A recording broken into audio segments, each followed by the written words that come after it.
Hello, আমি আজকে যাচ্ছি আমের আচার বানাতে। এই দেখুন, এটা হচ্ছে মেথি, এটা হচ্ছে কালো সর্ষে, সাদা সর্ষে, এটা হচ্ছে জোয়ান, এটা হচ্ছে কালো জিরে, আর এটা হচ্ছে এই যে মৌরি। একটু করে হালকা হালকা গরম করে এটা ভাজবো, ভেজে এটা একটা পেস্ট বানানো হবে। আর এই কটা শুকনো লঙ্কা দিয়েছি যে ঝালটার জন্য, সেটা আপনারা দিতেও পারেন, নাও দিতে পারেন। এই হচ্ছে আমার আমের আচারের মশলা।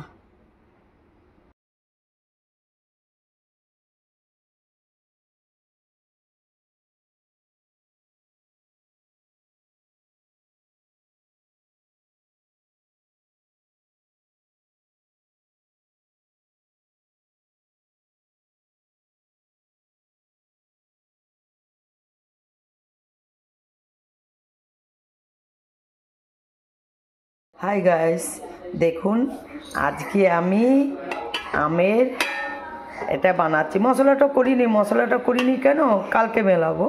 আজকে একটু লঙ্কা দিয়ে, শুকনো লঙ্কা দিয়েছি, আর নুন দিয়েছি, হলুদ দিয়ে আমটাকে করে নিয়েছি, শুকিয়ে নিয়েছিলাম।